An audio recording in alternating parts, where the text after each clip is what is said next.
जय बोलो देवादिदेव खदराट श्री भगवान महावीर स्वामी की जय जय जय। अहिंसा परमो धर्म की जय जय परम जय। पूज आचार्य गुरुवर श्री विद्यासागर जी महाराज की जय जय।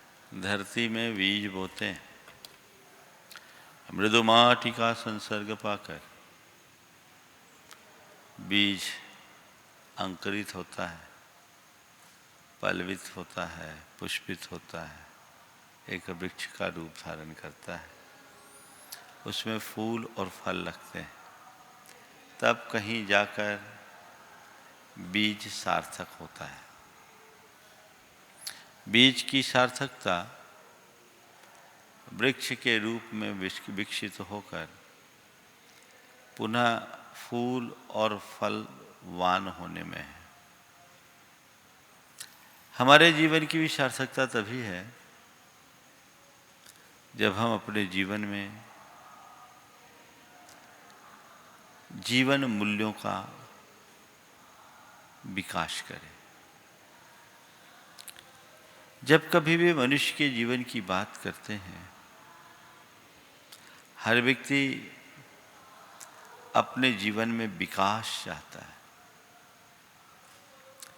सृष्टि विकासशील है, प्रकृति के आश्रित हर वस्तु में विकास होता है, हर चेतन में विकास होता है। मनुष्य भी विकास चाहता है। जैसे आपके शब्दों में कहें ग्रोथ, आज हर तरफ ग्रोथ की बात होती है ना? आप भी ग्रोथ चाहते हैं। ग्रो होगा तब ग्रोथ होगी। आज हमें समझना है कि एक्चुअल ग्रोथ क्या है और जीवन की वास्तविक ग्रोथ हम करें कैसे, कैसे हम विकास करें, कैसे हम समुन्नति करें। अगर हम देखें तो एक हमारा फिजिकल ग्रोथ है, एक फैमिली ग्रोथ है, एक फाइनेंशियल ग्रोथ है और एक मेंटल या स्पिरिचुअल ग्रोथ है। आज चारों प्रकार के ग्रोथ की बात आपसे करूंगा। Physical growth, family growth, financial growth और मेंटल या स्पिरिचुअल ग्रोथ। फिजिकल ग्रोथ के लिए हमें कोई अतिरिक्त परिश्रम करने की जरूरत नहीं होती।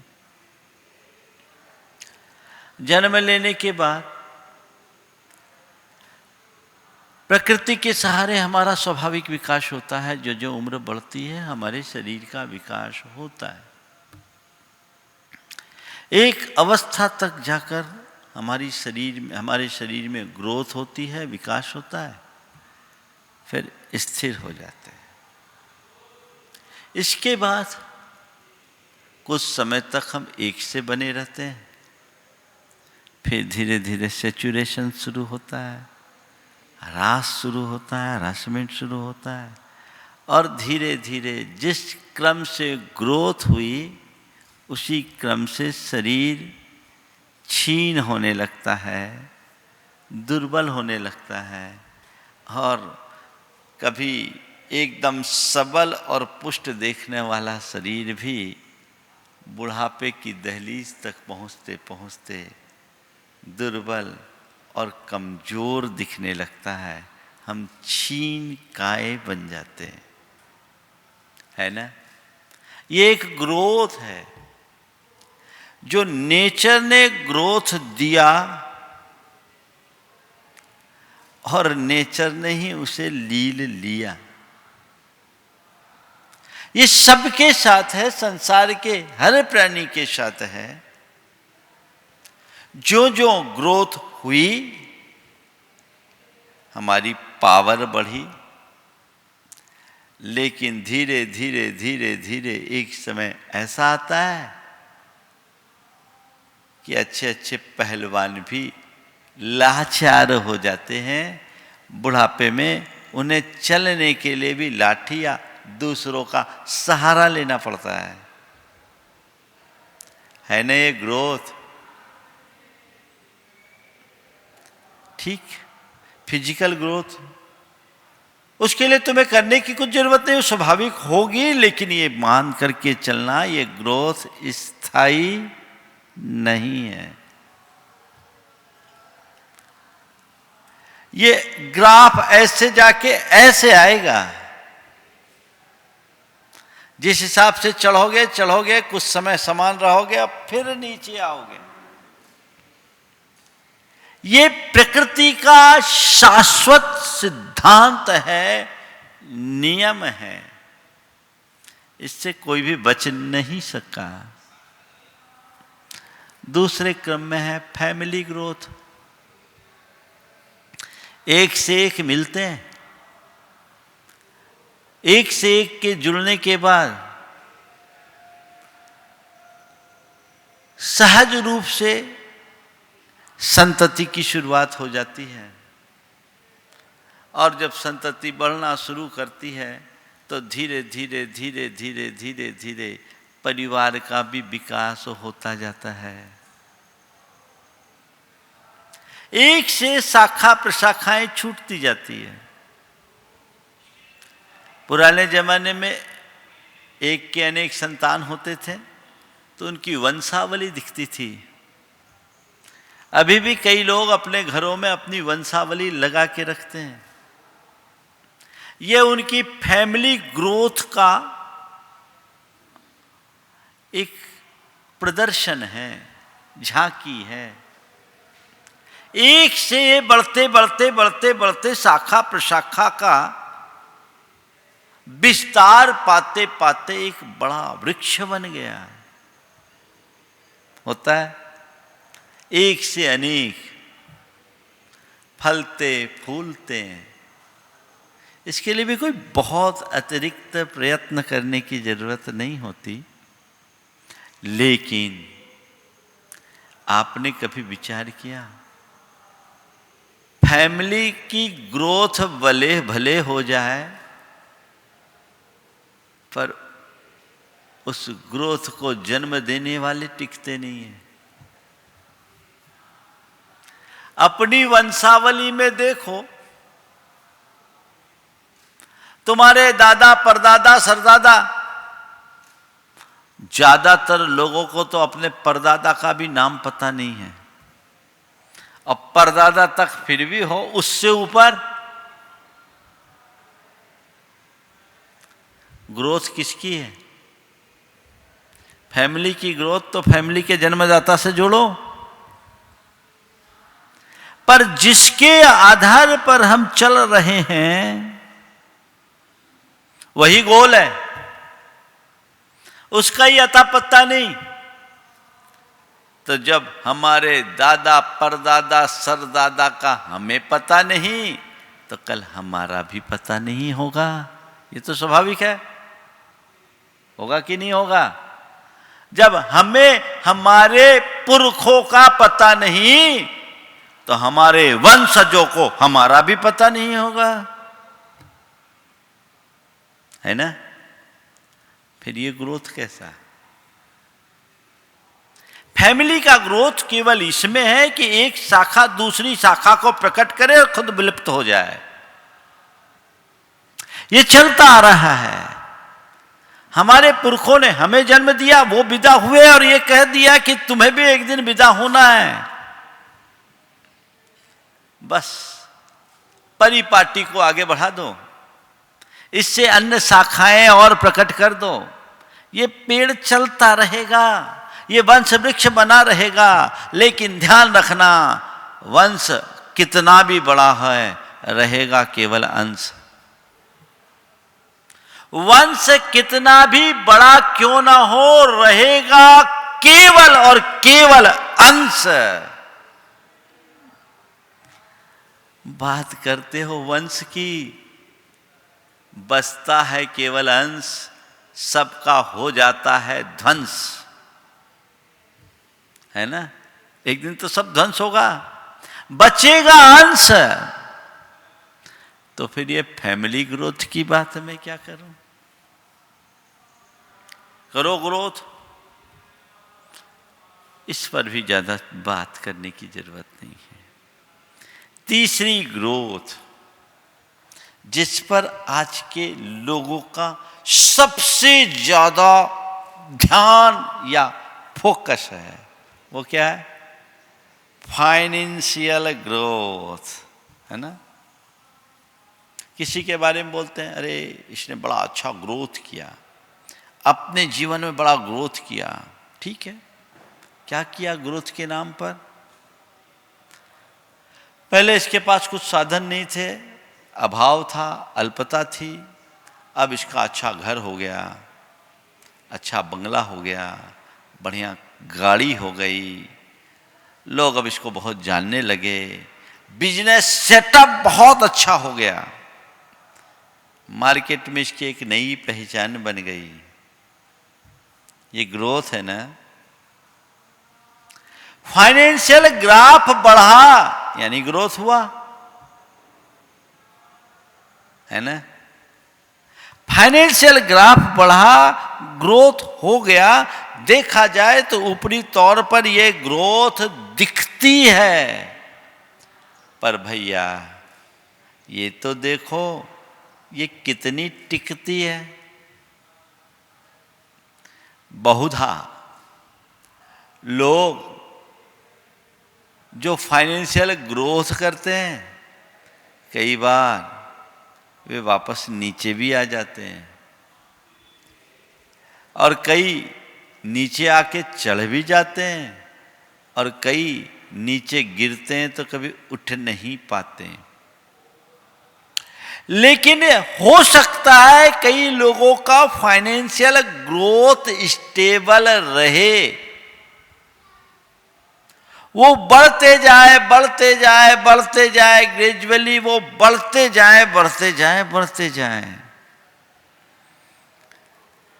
लेकिन जिसको वो अपनी ग्रोथ मान रहे हैं, उनसे थोड़ा पूछा जाए कि भाई तुमने रुपया पाया, रुतबा पाया, रूप पाया, जिसे तुम अपनी ग्रोथ मान रहे हो, और जिसकी उपलब्धि का तुम्हारे मन में इतना अहंकार है, थोड़ा ये तो बताओ कि इन सब को पाकर के मन में संतुष्टि, सुकून या चैन बढ़ी या घटी? तो क्या उत्तर होगा?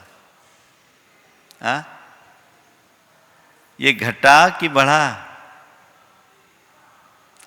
हाँ, जब महाराज मेरे पास साधन अल्प थे, सुखी ज्यादा था। आज साधन बढ़ गए, सुख घट गया। क्यों? फिर इसको ग्रोथ कैसा माना जाए? थोड़ा और समझो। लोग फाइनेंशियल ग्रोथ के लिए जो अपनी शक्ति लगाते हैं, धन पैसा अर्जित करते हैं, वो क्यों करते हैं? जो भी पैसा कमाने वाले लोग हैं, पैसा क्यों कमाते हैं? इसलिए न कि पैसा कमाकर हम सुख शांति से रहेंगे, यही विश्वास है। पैसा कमाएंगे, हमारे पास पैसा होगा, हमारे जीवन में फैसिलिटीज बढ़ेगी, सुकून और शांति से जिएंगे, यही है ना मकसद। तो भाइयों थोड़ा ये देखो, पैसा तो बढ़ गया, सुकून शांति का क्या हुआ? महाराज ये तो उल्टा घट गया। ये तो घट गया, फिर ये ग्रोथ कैसा?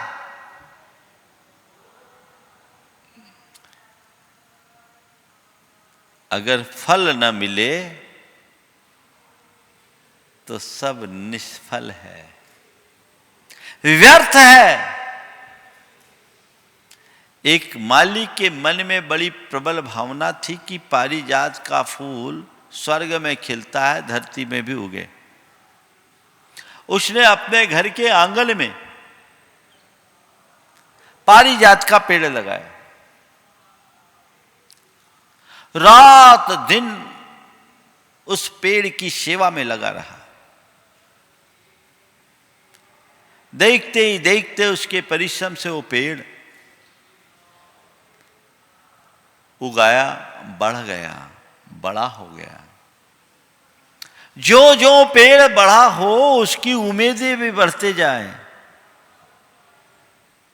जब पेड़ बड़ा हो गया तो उसके मन में एक ही भाव आए कि अब फूल खिलेगा, अब पारिजात खिलेगा, अब पारिजात खिलेगा और मेरी भावना पूरी होगी।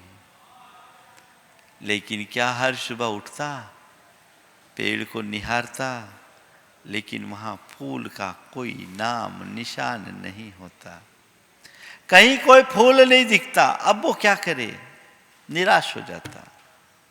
ऐसा करते करते वो बूढ़ा हो गया।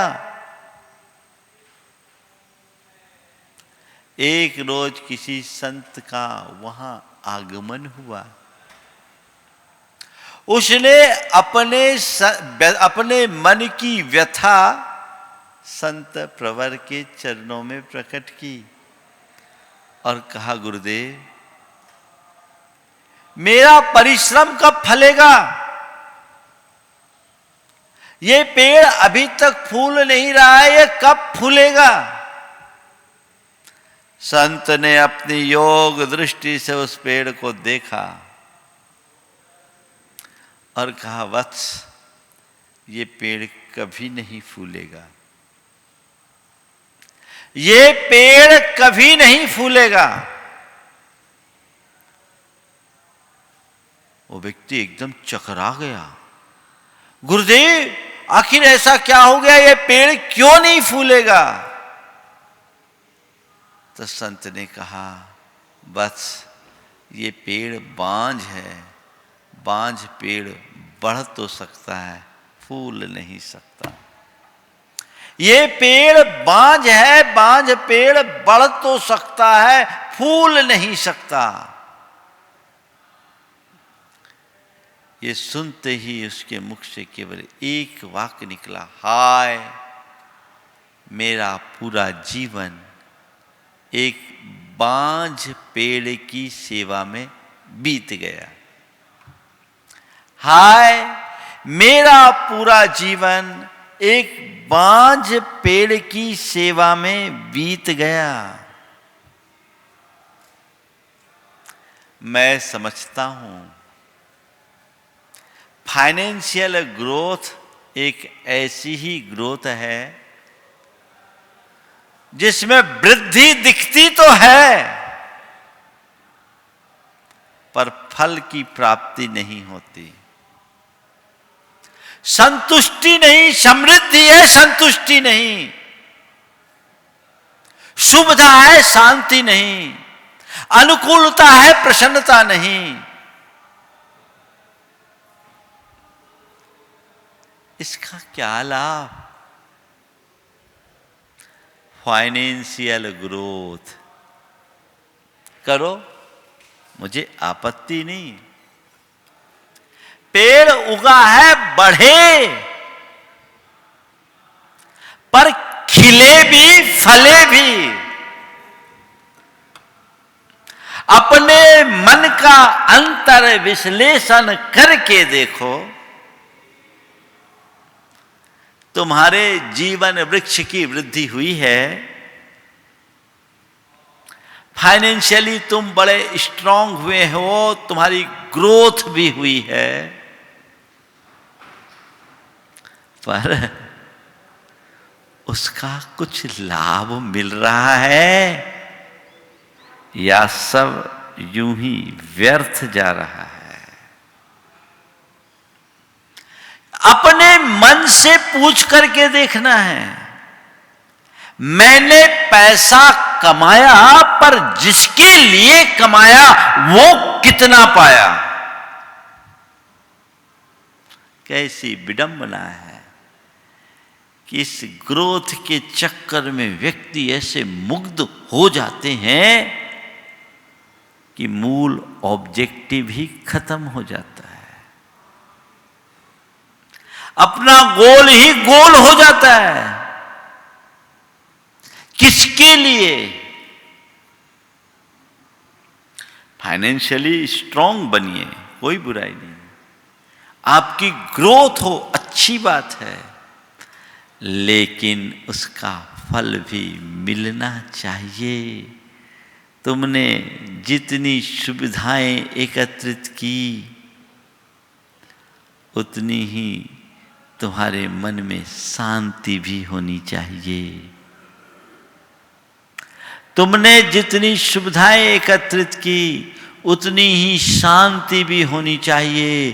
तुमने जितनी समृद्धि पाई, वैसी ही संतुष्टि होनी चाहिए। तुम्हारे पास जैसी अनुकूलता है, वैसी प्रसन्नता भी होनी चाहिए। तुम्हारे पास जितनी संपन्नता है, उतनी ही उदारता भी होनी चाहिए। है जितनी सुविधा उतनी शांति, जितनी समृद्धि उतनी संतुष्टि, जितनी अनुकूलता उतनी प्रसन्नता, और जितनी संपन्नता उतनी उदारता। यदि ये सब चीजें हैं तो समझना इस पेड़ में फूल फल लगे हैं और इसकी सार्थकता है, और नहीं तो मान करके चलना केवल बांझ पेड़ की सेवा में लगे हो, केवल बांझ पेड़ की सेवा में लगे हो। उद्देश्य क्या है? Growth, growth, growth. ऊपर ऊपर बढ़ोगे, ये कोई स्थायित्व तो नहीं है।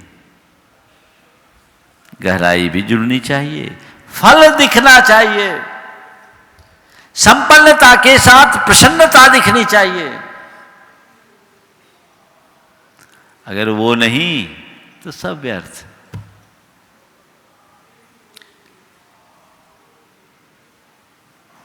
एक संत किसी सेठ के 4 मंजिले मकान में ठहरे हुए थे।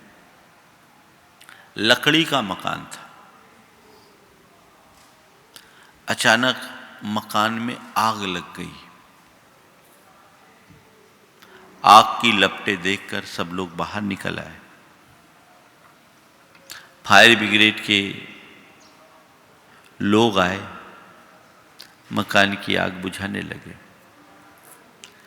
फायर ब्रिगेड के अधिकारी ने कहा कि मकान की एक और अभी आग नहीं पहुंची है, वहां जो चीजें हैं वो निकालना है। मकान मालिक ने कहा ठीक, जैसी आपकी इच्छा। गया, निकाल करके लाया। एक तिजोरी मिली। तिजोरी में हीरे जवाहरात थे, बेशकीमती चीजें थी। मकान के मालिक ने सहज भाव से उन्हें देखा, कहा कि दूसरी ओर और अभी दिख रहा है, उधर भी कुछ संभावना है, हम तलाश करने जा रहे हैं। सेठ ने कहा जाओ, आपकी इच्छा। अंदर गए। तब की बार उस सेठ के इकलौते बेटे का झुलसा हुआ 100 लेकर आए, जो आग की लपटों में पूरी तरह झुलस चुका था और वहीं वो मर चुका था। उसकी डेड बॉडी लेकर आए। सेठ ने दोनों को देखा। संत वहीं सामने थे। सेठ ने संत से केवल इतना कहा, गुरुदेव, जब मालिक ही नहीं बचा तो माल का क्या करेंगे? मालिक ही नहीं बचा तो माल का क्या करें? बात समझ में आ रही? तुम सबको संभालने में लगे हो, जीवन को तो संभालो, जीवन को मजबूत बनाओ, जीवन का वास्तविक विकास। यही हमारे जीवन की सही ग्रोथ है। वो क्या है? मेंटल या स्पिरिचुअल ग्रोथ। जीवन का गुणात्मक विकास। जब तक तुम्हारे भीतर आध्यात्मिकता विकसित नहीं होती, तब तक तुम्हारे अंदर वास्तविक ग्रोथ हो भी नहीं सकती। देखना यह है कि मैंने अपने जीवन में कितनी संतुष्टि पाई, मेरी सहन शक्ति कितनी बढ़ी, मेरी सकारात्मकता कितनी बढ़ी, मेरी सहजता और सरलता मेरे भीतर प्रकट हुई या नहीं, मेरे मन की क्षमता जगी या नहीं। ये ही वास्तविक ग्रोथ है। धन वैभव को जीवन के विकास का प्रतिमान मानना अज्ञान है। गुण वैभव ही जीवन की वास्तविक ग्रोथ है। कितना मैंने उस क्षेत्र में अपने आप को आगे बढ़ाया। अपने आप को देखो। स्पिरिचुअल ग्रोथ या मेंटल ग्रोथ का मतलब है अपनी क्षमता को बढ़ाना, क्षमता को बढ़ाना। जो तुम्हारे पास मानसिक क्षमता है, मेंटल पावर को बढ़ाओ, अपने स्पिरिचुअल पावर को बढ़ाओ। ये ना वास्तविक ग्रोथ है। दिनों दिन हमारे अंदर वैसा विकास दिखना चाहिए जिसके बदौलत हम अपने अंदर की नकारात्मकताओं को दूर कर सके, अपनी दुर्बलताओं को दूर कर सकें और अपना वास्तविक विकास कर सके, अपने अंदर स्टेबिलिटी ला सके। एक बात और ध्यान रखने की है, फिजिकल ग्रोथ होने के बाद भी सैचुरेशन है। फैमिली ग्रोथ होगी तो भी तुम्हें विदा होना होगा। और दुनिया के बड़े बड़े धनपति भी इस दुनिया से खाली हाथ ही गए हैं। वो ग्रोथ केवल यही जीवन तक दिखती है, टिकने वाली नहीं है। कोई चक्रवर्ती अपना वैभव अपने साथ नहीं ले जा पाया। ले गया क्या? अपने साथ भी नहीं ले गया और अपने बेटे को भी नहीं दे पाया। सुना इतिहास में किसी चक्रवर्ती का बेटा चक्रवर्ती बना हो? नहीं ना। यही सीमा है इस ग्रोथ की।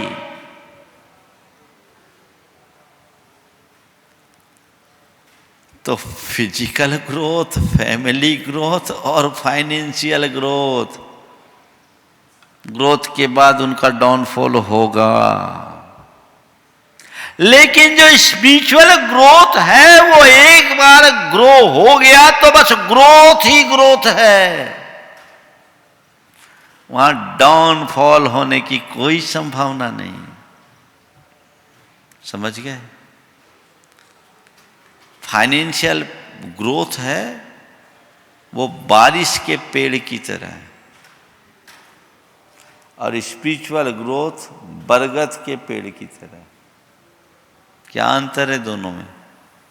बारिश के दिनों में पेड़ कितनी तेजी से बढ़ते हैं, हरे भरे हो जाते हैं, 4 महीने में 8-8 फीट के हो जाते। देखो अभी सब आसपास कितनी झाड़ियां दिख रही, पेड़ दिख रहे हैं, और अभी 2-3 महीने बाद देखेंगे तो उनका वजूद ही नहीं दिखेगा, सब साफ है ना। है अल्पकाल के लिए उपलब्ध हुए और यही समाप्त होंगे, तेजी से बढ़ गए, ये बात अलग है। लेकिन बरगद का पेड़ एक बार बढ़ता है तो बढ़ता जाता है, बढ़ता जाता है, बढ़ता जाता है। इसलिए नाम ही है उसका बढ़, जो बढ़े सो बढ़। वो ग्रोथ क्यों? उसमें डेप्थ है, गहराई है, उसकी जड़ें मजबूत है, धरती की गहराई तक गई भी है, टिकेगा।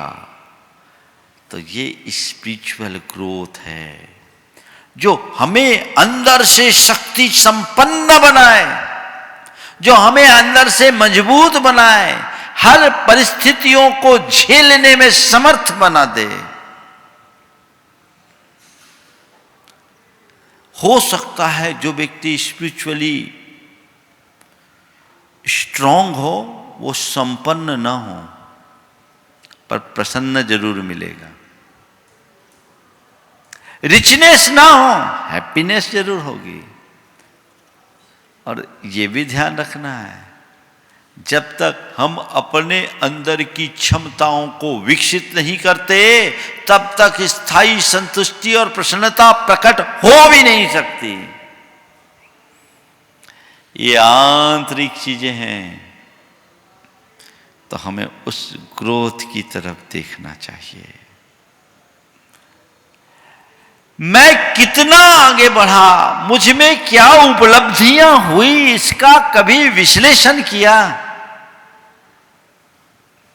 बाकी ग्रोथ तो सब देखते हैं, हर साल बैलेंस शीट भी बना लेते हो, अपने फाइनेंशियल ग्रोथ हो रहा है कि नहीं हो रहा है, उसके लिए तरह तरह के उपाय भी करते हो। लेकिन इनर ग्रोथ को, अपने स्पिरिचुअल ग्रोथ को, अपने मेंटल ग्रोथ को, इस पर भी तो विचार करो। अगर तुमने अपने आप को और ज्यादा शक्ति संपन्न बना दिया, अपनी क्षमताओं को विकसित कर लिया, तो बाकी बातें तो अपने आप सहज रूप से आएगी। लेकिन तुम्हारे पास बाकी सब है और क्षमताएं नहीं है तो क्या होगा? आज के लोगों की दशा मालूम कैसे दिखती है? बाह्य शक्तियां विस्तीर्ण है और खुद शक्तिहीन है। लोगों की दशा उस लाठी की तरह है जो बड़ी रंगी पुती और लुभावनी तो दिख रही है, पर भीतर से खोखली है। दीमकों ने उसे खोखली कर रखा है। ऐसी लाठी लुभावनी और आकर्षक तो होती है, पर सहारा नहीं बन सकती। इस बात को कभी मत भूलना। भले वो लाठी साधारण हो, दिखने में उसमें कोई रूप और आकर्षण ना हो, लेकिन अंदर से मजबूत होनी चाहिए, वही काम में आएगी। तुम्हारे जीवन में टिप टॉप ना हो कोई बात नहीं, अंदर स्ट्रांग हो। आज दुनिया के बड़े बड़े लोगों के जीवन में जब झांक कर देखते हैं तो पाते हैं अपार वैभव के स्वामी होने के बाद भी अंदर से टूटे हुए। मैं ऐसे कई धनपतियों के बारे में जानता हूं जिनका अंत बड़ा बुरा हुआ। 10-10 साल तक जो कोमा में पड़े रहे। अब विचार करने की बात केवल ये है, अपार वैभव, हजारों करोड़ों का स्वामी, और क्या है, जिंदा लाश बन करके पड़ा हुआ है। उसके लिए एक नर्स या एक कंपाउंडर लगा हुआ है। सब कुछ यंत्रों से जीवन चल रहा है। जीवन क्या चल रहा है, केवल सांसें बीत रही है। अब बताओ वो अरबों खरबों का क्या मूल्य है? कहीं कोई उपयोग? किस वजह से? इंटरनल ग्रोथ के अभाव में। दूसरी तरफ बड़े बड़े धनपतियों को, मुझसे एक बार एक युवक ने दुनिया के 10 ऐसे धनपतियों का नाम ला करके दिखाया था जब मैं कोलकाता में था, जो अपने जमाने में विश्व के 10 धनपतियों में एक थे, और उन 10 के 10 को बताया कि महाराज इन सब लोगों ने सुसाइड किया। इतनी संपन्नता फिर सुसाइड। ग्रोथ तो बहुत है, बोलो कौन सी ग्रोथ? किसको growth? Growth growth growth growth. अरे हमें ग्रोथ करना है, जड़ मजबूत करो, जीवन को स्ट्रांग बनाओ। आज सुशांत सिंह, उसके पास पैसे की कमी तो नहीं थी, पूरे देश में मीडिया में मुख्य बना रहा। अभी भी चल रहा है क्या? चल रहा है। और उसके बाद क्यों खबरें निकल रही है? क्या हो रहा है? कौन सी ग्रोथ? ये बाहर से मजबूत और अंदर से टूटे हुए होने का उदाहरण है। इसलिए अंदर से मजबूत बनाओ, अपनी दृष्टि स्पिरिचुअल रखो, वेद विज्ञान को पुष्ट करो, अध्यात्म को आत्मसात करके चलो, तब कहीं जाकर अपने जीवन में कोई स्थायी उपलब्धि घटित कर पाओगे।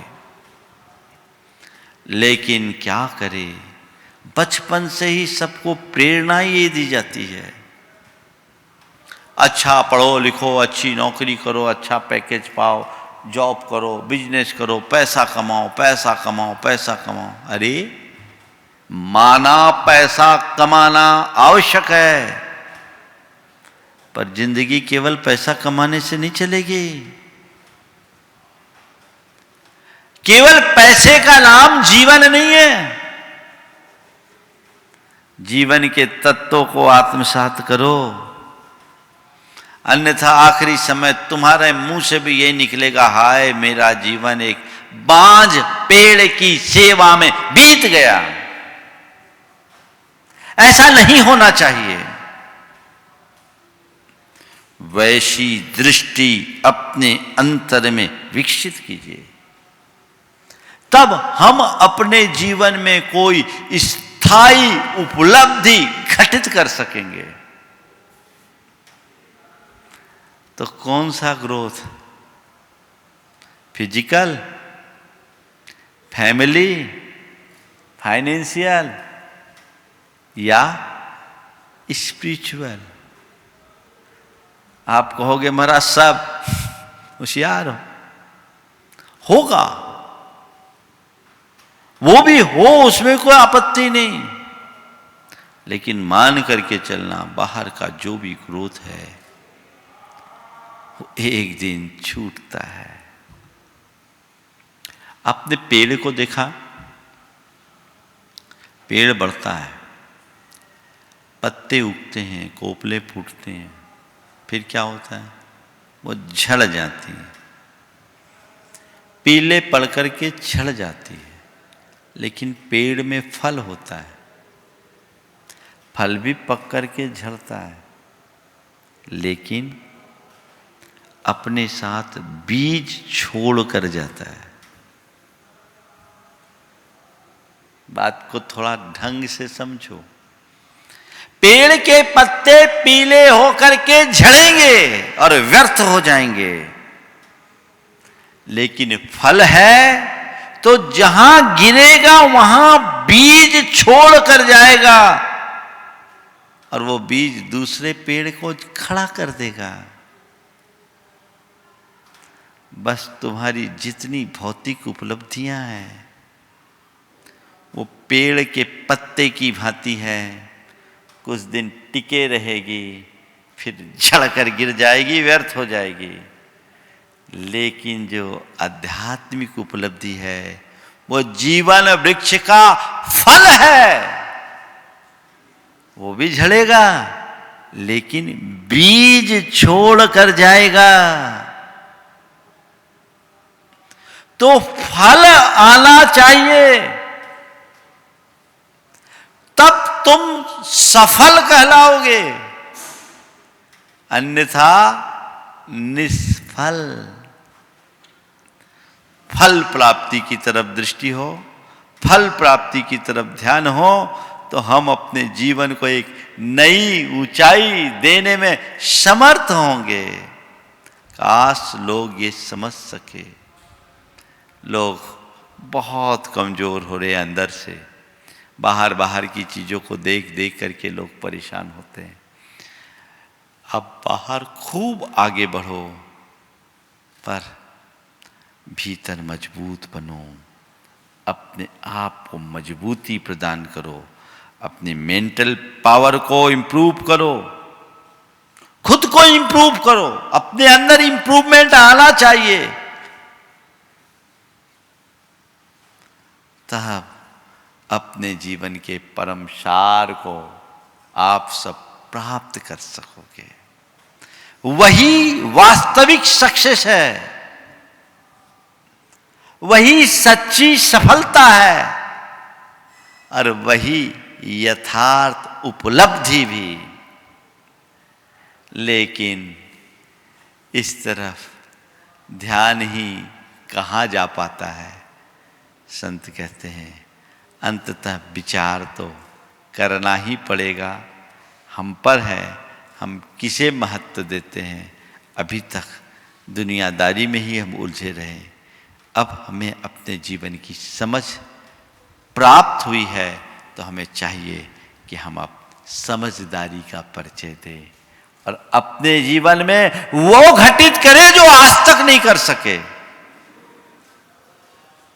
कुछ करने की कोशिश करें। किसके लिए?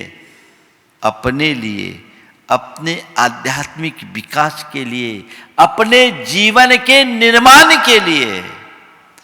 बाकी सबके लिए तो बहुत किया, अब अपने भीतर हम कुछ आगे बढ़ें, अपनी ग्रोथ करें, सच्ची ग्रोथ करें, तो आज का ये जी हमारा सार्थक होगा। एक ही गोल बनाओ, हमें अपनी ग्रोथ करनी है। क्या करनी है? अपनी ग्रोथ करनी है। बस अपनी चेतना को जगाओ, जीवन भर आनंद से भरपूर होकर अपने जीवन को आगे बढ़ाएं। इसके लिए नित्य भावना भाएं, मुझे अपना समुचित विकास करना है, मुझे अपना आंतरिक विकास करना है, मुझे भीतर से मजबूत बनना है। ये ध्येय, ये धुन, ये लगन लग जानी चाहिए, तब अपने आप दिशा मिलती जाएगी और जीवन में उन्नति होती जाएगी। समय आप सबका हो रहा है, मंगल भावना पढ़ें। उससे पूर्व जैसा कल जानकारी मुझे मिली, आज कल शाम को जिनवानी चैनल के संचालक नीरज भाई की माता जी का देहावसान हुआ। निश्चित ये उस परिवार पर एक बड़ा आघात है, लेकिन काल का आघात तो सबको सहना ही पड़ता है। माता जी नहीं रही और नीरज के लिए वो बहुत बड़ी प्रेरणा थी, बड़ी सरल स्वभावी थी, मेरे पास भी हमेशा आती थी और वो एक ही बात कहती थी कि महाराज नीरज से कहो कि जिनवानी की प्रभावना भर करे और वह अपनी माँ के आदर्शों में चले। वो नहीं रही। मैं पूरे परिवार को इस मंच से आशीर्वाद देता हूँ, क्योंकि जिनवानी चैनल और नीरज भाई के माध्यम से जैन धर्म की अभूतपूर्व प्रभावना विगत वर्षों में हुई है, आगे भी होते रहेगी और इसमें उनकी माताजी का बड़ा अहम स्थान था। वे जहाँ भी रहे निश्चित वो अपने परिणामों के अनुसार सदगति की ही पात्र बनी होगी, क्योंकि उनने अपने जीवन को उसी संयम और सादगी के साथ बिताया है। मैं इस घड़ी पूरे परिवार को आशीर्वाद देता हूँ कि इस विपत्ति की घड़ी को क्षमता से सहन करे और इसे शोक का निमित्त बनाने की जगह वैराग्य का निमित्त बनाए। एक बात सदैव याद रखें, जीवन का उत्थान ज्ञान भाव में है, मोह भाव में नहीं। हमें मोह भाव से बचना है, ज्ञान भाव का आलंबन लेना है, तभी हम अपने जीवन को आगे बढ़ा सकेंगे। तो उन सब के जीवन में शांति और सद्भावना हो, इस भाव के साथ हम मंगल भावना दोहराएंगे। मंगल मंगल होए जगत में सब मंगलमय हो। मंगल मंगल होए जगत में सब मंगलमय हो। इस धरती के हर प्राणी का मन मंगलमय हो। इस धरती के हर प्राणी का मन मंगलमय हो। कहीं क्लेश का लेस रहे ना, दुख कहीं भी हो। कहीं क्लेश का लेश रहे ना, दुख कहीं भी हो। मन में चिंता भय न सतावे, रोग शोक नहीं हो। मन में चिंता भय न सतावे, रोग शोक नहीं हो। नहीं बैर अभिमान हो मन में, क्षोभ कभी नहीं हो। नहीं बैर अभिमान हो मन में, क्षोभ कभी नहीं हो। मैत्री प्रेम का भाव रहे नित, मन मंगलमय हो। मैत्री प्रेम का भाव रहे नित, मन मंगलमय हो। मंगल मंगल होए जगत में सब मंगलमय हो। मंगल मंगल होए जगत में सब मंगलमय हो। इस धरती के हर प्राणी का मन मंगलमय हो। इस धरती के हर प्राणी का मन मंगलमय हो। मन का सब संताप मिटे, अरु अंतर उज्ज्वल हो।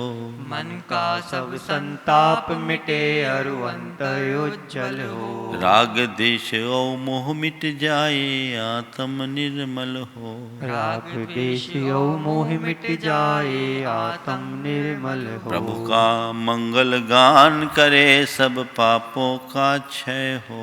प्रभु का मंगल गान करे, सब पापों का क्षय हो। इस जग के हर प्राणी का हर दिन मंगलमय हो। इस जग के हर प्राणी का हर दिन मंगलमय हो। मंगल मंगल होए जगत में सब मंगलमय हो। मंगल मंगल होए जगत में सब मंगलमय हो। इस धरती के हर प्राणी का मन मंगलमय हो। इस धरती के हर प्राणी का मन मंगलमय हो। गुरु हो मंगल, प्रभु हो मंगल, धर्म सुमंगल हो। गुरु हो मंगल, प्रभु हो मंगल, धर्म सुमंगल हो। मात पिता का जीवन मंगल, परिजन मंगल हो। मात पिता का जीवन मंगल, परिजन मंगल हो। जन का मंगल, गण का मंगल, मन का मंगल हो। जन का मंगल, गण का मंगल, मन का मंगल हो। राजा प्रजा सभी का मंगल, धरा धर्ममय हो। राजा प्रजा सभी का मंगल, धरा धर्ममय हो। मंगल मंगल होए जगत में सब मंगलमय हो। मंगल मंगल होए जगत में सब मंगलमय हो। इस धरती के हर प्राणी का मन मंगलमय हो। इस धरती के हर प्राणी का मन मंगलमय हो। मंगलमय हो प्रात हमारा, रात सुमंगल हो। मंगलमय हो प्रात हमारा, रात सुमंगल हो। जीवन के हर पल हर क्षण की बात सुमंगल हो। जीवन के हर पल हर क्षण की बात सुमंगल हो। घर घर में मंगल छा जावे, जन जन मंगल हो। घर घर में मंगल छा जावे, जन जन मंगल हो। इस धरती का कन कन पावन ओ मंगलमय हो। इस धरती का कण कण पावन मंगलमय हो। मंगल मंगल होए जगत में सब मंगलमय हो। मंगल मंगल होए जगत में सब मंगलमय हो। इस धरती के हर प्राणी का मन मंगलमय हो। इस धरती के हर प्राणी का मन मंगलमय हो। सब जग में मंगल बढ़े, सब जग में मंगल बढ़े, टले अमंगल भाव, टले अमंगल भाव, है प्रमाण की भावना, है प्रमाण की भावना, सब में हो सद्भाव, सब में हो सद्भाव। जय बोलो परम पूज्य आचार्य गुरु वशिष्ठ विद्यासागर जी महाराज की जय।